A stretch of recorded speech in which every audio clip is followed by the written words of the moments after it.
Assalamualaikum warahmatullahi wabarakatuh. Saya Norisha Nizrina Binti Razali dari IPT Campus Kota Baru. Saya Suraya binti Ahmad Razaili dari IPT Campus Kota Baru. Okey, boleh cikgu perkenalkan diri cikgu? Okey, nama saya Cikgu Ahmad Azizi dari Fauzi.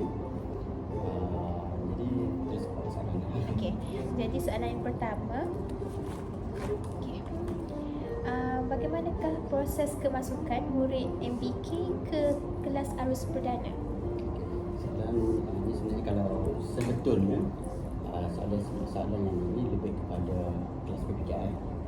Sebab kalau sebelum ni setelah kita punya kelas untuk PPKI tak ada sekarang ni kan. Okey, kalau sebelum ni kalau murid yang tidak melepasi 3M, tidak melepasi saringan yang kita buat di kelas pemulihan, okey, murid ini akan pergi ke kelas kita panggil program Prosper. Kita tahu ni kita panggil program Prosper, yang mana program ini untuk mengenal pasti murid-murid dia punya tahap murid itu adakah murid itu perlu dari sudut pembelajaran orang lain. Pembelajaran contohnya PPKI lah. Mari kita nak tengok seteraman aras murid itu. Jadi dalam program Prosper ni murid itu akan pergi kepada dia ada satu program yang mana kalau kita nak tengok yang terbaru ni kita akan buat pada hari Isnin minggu depan. Okey, yang mana program ni yang melibatkan akan ada melibatkan doktor yang mana kita akan panggil budak tu bersama dengan parent dia based kepada saringan yang kita buat. Jadi kita akan berjumpa, dia akan lalui 5 stesen. Jadi 5 stesen yang kita buat ni, jadi in the end sekali murid itu akan jumpa dengan doktor. Jadi bila ada pengesahan daripada doktor yang mana murid ini adalah murid berkeperluan khas, jadi murid itu dia akan dapat satu kad. Jadi kad yang dia dapat ni dia melayakkan murid itu untuk pergi ke kelas PPKI. Okay. Untuk murid ataupun beberapa murid ni dia ada setengah tu beberapa tu dia tak si anak dia ni pergi ke kelas PPKI. Tapi dia boleh meneruskan pembelajaran di kelas biasa. Okey, bila dia berada di kelas biasa, itulah murid inklusif. Okey, jelas tak? Okey, Jadi murid yang masuk kelas arus perdana tu murid yang inklusif tu dia masuk tu hanya sebab ibu bapa anak aja. Okey, itu satu kes. Yang kedua, satu sebab. Yang kedua, contohnya kalau kita sekarang ni kalau macam SK Baru Penting dia ada kelas PPKI. Kalau murid tu dia ada kemajuan yang signifikan lah dalam kelas PPKI tu, jadi mungkin pada pandangan cikgu yang mengajar PPKI tu rasa cikgu murid ini dia layak untuk menerima pembelajaran di atas pandangan tu, dia boleh cuba murid tu di antara kelas PPKI. Jadi murid itu tu dia panggil murid inklusif, yang kita inklusifkan dia dari kelas. Tadi cikgu ada sebut tentang program Prosper. Ada tu singkatan ke nama program? Dia dulu program ni kita panggil program Outreach. Dia program Outreach kita ni. Dalam program ni untuk tahun ni kita memang ada seorang murid, sepatutnya 2, tapi parents tu dia tak di situ cuba. Dan kita jangan mana-mana kita kena hati-hati ya. Kalau kita nak buat untuk program Prosper ni, sebab program ni dia panggil program untuk penguasaan Prosper. Baik. Rekod video. Baik, kita tunjuk. Itu nak ambil gambar boleh tak? Boleh je. Maksudnya rekod je. Boleh je. Macam mana nanti nama Nanti kita akan pandang. kita hidupkan. Okey, sebab melalui program ni dia murid dia akan melalui satu misi dalam keadaan. Okey, ini adalah dokumen-dokumen yang perlu kita sekolah sediakan. Okey, antaranya contohnya salinan kad pengajar. Okey, salinan kad pengajar. Okey, instrumen pengesanan murid masalah pembelajaran. Okey, IPMBDP. Lepas tu instrumen salinan dysleksia. Okey, clerking sheet ni yang mana cikgu mata pelajaran ataupun cikgu dia biasanya dia kena tulis. Dia kena tulis apa yang dia tulis. Selain sebelum ni memang kita akan orang bagi tahu dulu pada doktor. Tapi untuk tahun ni dia ada satu orang khas yang mana selain daripada cikgu tu kena bagi tahu doktor, cikgu tu kena tulis. Benda tu lah. Okay. Lepas tu selain tu surat kebenaran ibu ini saya paling penting. Sebab biasanya apa pernah yang berlaku kita bila kita bawa lagi. Sebab saya jadi kita banyak tengok kes kadang-kadang cikgu je yang bawa. Sebenarnya dia tahu. Dia cuma pun dia waris dia berapa dah kita yang berapa dia dan tak ada juga biasa kita bawa. Kerana persetujuan ibu bapa. Sangat-sangat penting sebab sangat-sangat bahaya pada kita kalau kita bawa murid tu lagi tanpa kebenaran lagi surat kebenaran ibu bapa ni memang sangat. Okey, lepas tu satu lagi surat daripada sekolah dalam bidik kosong ni ada surat daripada sekolah yang mana kita nak rujuk murid tu ke dengan jumpa dengan kita lah. Okey, sebab tu selain daripada tu hasil kerja murid tu biasalah kerja murid dan satu lagi buku rekod kesihatan murid yang warna biru atau biru tu lagi yang penting untuk buat.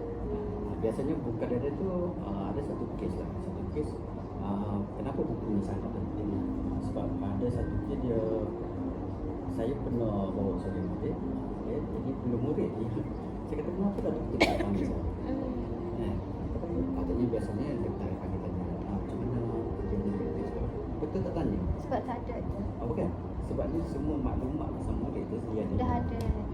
punya murid tu dia ada yang ni kena sebab macam budak ni jadi masalah murid tu ada dalam buku jadi kita mesti parents dia pun terkejut jadi kita pun tak tahu kan kenapa kita tak boleh kuasai rupanya ada dalam masalah ni.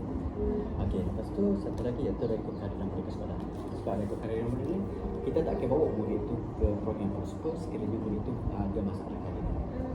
Sebab masalah kehadiran maknanya dia tahu rupanya dia tak pandai baca sebab tak tahu sekolah. Jadi banyak dia biasanya kalau program ni contohnya kalau macam untuk murid ni okey, kehadiran sekolah dia ni kalau kata 100% betul, murid ni 100% mari sekolah straight tapi murid ni tak boleh Tak boleh.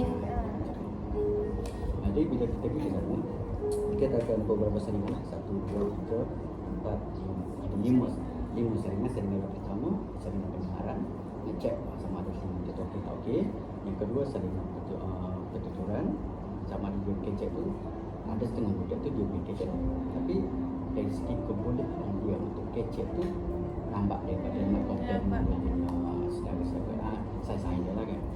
Okey, lepas tu ketuturan dah ada kan penglihatan saya sama ada mata dia tu rupanya dia tak boleh baca tu dia tak ada kan dia tak laki jadi dia tak nampak jadi patutnya dia perlu buat semua betul lah. Lepas tu sebenarnya terapi cara kerja kadang tu dia tengok psikomotor sebab dari sektor untuk terapi tu dia ada stesen tu dia ada stesen lagi dia kata stesen ada satu yang ada depend kalau dulu dia perlu buat sampai 5 stesen ada stesen tu jadi dia kena buat bola sambil bola kena gunting kertas macam-macam lah sebab dia ada segi psikomotor tu lah. Okey, satu lagi dari segi psikologi dia tengok bila dia kecek dia tanya soalan apa semua tu adakah murid tu boleh jawab soalan tu dengan dia dapat tengok tu lepas tu soalan-soalan yang tanya tu dia boleh menjurus pada psikologi tu lah. Last sekali dia bersama dengan ibu bapa dia dan bersama dengan cikgu okey akan menghadap doktor. Jadi bila berjumpa dengan doktor ni doktornya akan bagi tahu masa dia base kepada kita buat saringan tadi saringan IP, NBDP dengan ISD dan satu lagi adalah berkaitan dengan saringan ABBA. So kalau bila dia dapat dua ni so doktor tengok doktor buat perkataan barrel dan juga tanya cikgu di sekolah dan doktor akan buat penelitian. Sekiranya tidak mencukupi pada masa yang sama juga dia akan ada doktor pakar berada di situ juga. Jadi doktor pakar tu akan dia kalau doktor dah ada keraguan habis kepada murid tadi jadi doktor pakar tu dia akan bagi lagi namanya lagi kalau pada kita tak lagi tepat lah berkenaan dengan murid kita tu. So bila dapat pengasahan tu barulah murid tu akan dapatkan tidak serta-merta tapi JKM akan di situ so orang itu kita akan proses. Okay, kalau JKM macam mana tak? Kalau JKM ni ini adalah gambar JKM. Okay, kalau JKM diambil perbandingan dengan gambar kemudian di Tadi ada tadi. dia lompat-lompat Ya. macam merah tadi. Adik kecil tu dia suka Ya. main suka tadi tu. Oh. Semua tempat dia gelompat. Ikan kan? Dia sebelah dia bangun dua bangunan ni. Dua belak ni je. Bilik ni dengan bilik sebelah sana dah. Okey kan? Okey kan? Tunggu buka.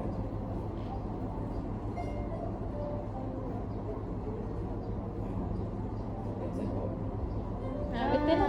Ya. Betul. Tapi memang Ada dia pun suka tadi. ya. Sebab kalau tadi kalau saya duduk di sana dia akan mari tak tengok. Tak dia akan kata cikgu tak saya tak buat duit. Jom. Jaga cikgu ni okey. Sini barang ni. Dan jadi barang ini akan diisi oleh doktor. Barang ini kita akan bagi pada ialah kalau sekiranya murid itu disahkan murid itu kurang. Dia kemungkinan MPK ke apa cikgu? MPK. Jangan. Jadi saya bukan doktor, saya tak jawab kesalahan. Tapi katanya ciri, Dia ciri-ciri dia ciri itu akan baik tadi. sebab Akal budak, tadi. sebab budak ni dia budak boleh baca, budak boleh membaca satu, budak boleh mengira, dan dari sudut pembelajaran dia yang sangat baik, tapi dia tak boleh dia tak boleh fokus. Hyperaktif. Dia tak boleh fokus. Dia memang kena belajar soal kehidupan. Macam tu sampai tu. Jadi dia boleh. Ada abang boleh tak duduk diam. Ya. Sebab dia memang cabut. Jangan tadi tu dia masuk di dewan kan. Dia cabut. Dia nak cabut, dia cabut. Sebab ada sudut kerja dia apa semua. Saya bukan benda macam ini. Ada lah yang dia tak dapat terlaksana kan. Biasa dah. Cuma maknanya kalau kita sudut sekarang ni kan. Jadi masalah sebenarnya ya. Tapi saya bukan doktor. Faham. Untuk melalui pandangan cikgu Ya, lah. tapi biasanya untuk kita buat benda ni, pertama sekali kita kena bagi parent dia dulu. Bagi parent dia buat satu percubaan dengan parent. Jadi saya sudah buat pada 3 minggu lepas dengan parent dia untuk sama ada parent dia tu buat kata 3 untuk program tersebut. So bila parent bersetuju, parent isi orang ada satu orang ni dia cash itu, jadi dia tanda tangan. Jadi so kita boleh submit nama ni pada pendidik. Sekarang ni murid ni masih di arus perdana lah. Sebab program tersebut dari minggu depan. Masih di arus perdana lah. Yang mesti ada sebenarnya. Jadi sekiranya murid ini disahkan, ya, parent akan ada dua option, sama ada nak kekalkan dalam arus perdana, maknanya dia akan ikut program inklusif, ataupun yang kedua murid tak pergi ke kelas PKI. PKI itu okey, tapi selain daripada dia pergi ke dua kelas ni, dia akan dapat murid akan dapat satu lagi, iaitu kita panggil dia allowance murid kelas. Tak berapa jumlah dia. Okey, dalam murid kelas ni jumlah dia 1,800 untuk satu tahun. Jadi sekiranya murid itu berada kelas pendidikan inklusif ataupun kelas PPKI, dia tetap layak untuk dapat duit 1,800 dan dibayar 2 kali setahun. Maknanya 900 untuk bulan kata saya boleh 4 dan satu lagi bulan 8 boleh 9. Maknanya dia akan bayar dia cukup 1,800 untuk setahun. Maknanya dia akan dapat siapa dia punya tempat sekolah dia lah. Lepas tu baru dia punya parent macam mana dia fikir apa semua. Itu dia sudut kelas inklusif lah. Jawab kita ada. Lepas tu soalan macam mana daripada perkembangan murid ni, macam mana cikgu nilai perkembangan murid tu? Cikgu nilai perkembangan murid inklusif tu. Murid inklusif. Itu sebab bila murid tu masuk kelas pendidikan inklusif, okey, itu kita lebih kepada TV dia juga. Sebab dia duduk lain mana dia sebab dia ikut follow arus perdana. Jadi nak tak say memang dia follow daripada situ juga. Dia akan follow. Jadi pada pendapat cikgu rasa berkesan tak program pendidikan inklusif? Cikgu punya pendapat diri sendirilah. Diri sendiri. Berkesan Kalau tak? aku tanya pendapat saya, dia based kepada yang kita berbalik semula kepada bila parent tu dapatkan. Okay, contohnya tidak semua dia rasa anak aku dapat kad, aku suka anak aku dapat kad, dia terus sebut. Nah, okey, untuk ada setengah parent bila dia dapat kad, dia tengok mungkin dari segi duit anak dia dapat 1,800 dan tapi ada setengah parent dia dapat anak dia dapat kad. Okey, jadi anak dia dapat kad tu dia guna duit itu tu untuk kembangkan presiden dan dia. Okey, kalau dia dapat kad tu maknanya just contoh tu seorang parent tu dia panggil cara mana cara pandangnya. Maknanya Jadi untuk anak dia dapat kad tu, untuk dapat pendidikan yang betul untuk anak dia berada di kelas perdana ke atau di kelas PKI? Kan saya tanya. PPKI. Betul saya dia. PPKI kan? So dia kena tengok PPKI.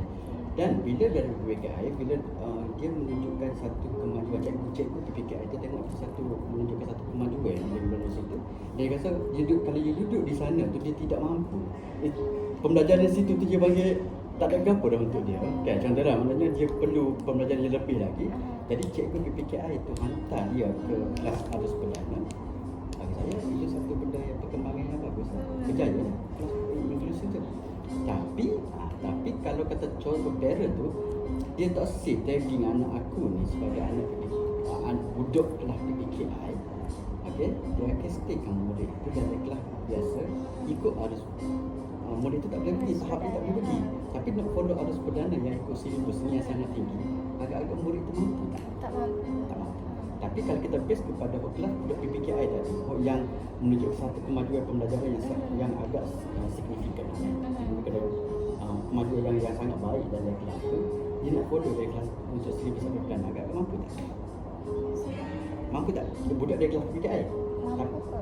Dia maknanya paling tinggi itu dia kena segini je. Sebab Tapi dia ikut PPKI. dia sudah kelas PPKI, dia sudah dapat pembelajaran yang sepatutnya. Tapi kalau Biasa hot lagi, Dia susah nak catch up dengan kawan-kawan dia tu. sangat susah nak kacau. Contohnya budak gitu lah. Budak tak kenal buat apa. Tiba-tiba masuk di kelas harus Kena tulis ayat. perdana, kena buat ayat. Confirm budak sekali buat. Lagi kalau nak buat ayat, nak sebut perkataan biu KU pun dia tak boleh. Kita secara lebih kurang lah kalau kata jawab tak salah tadi. Okey, contohlah kan cikgu, murid yang MBK tu dah masuk dah kelas inklusif tapi tetap rasa tak berkesan. Jadi apa tindakan, macam masukkan balik ke dalam MBK ke macam mana? Masukkan balik dalam kelas PPKI? Okey, kalau tanya saya, sebetulnya cikgu biasanya kalau bila kelas PPKI dia hantar murid ke kelas inklusif, okey, dia akan pantau. Dia akan pantau pembelajaran. Jadi dia bukan kata dia hantar murid tu ke kelas arus perdana lepas sangat tak.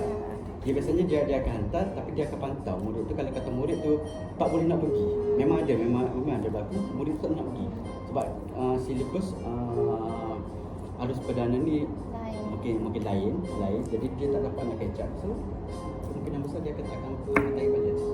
Kata dia akan pergi juga duduk bawah kelas inklusif.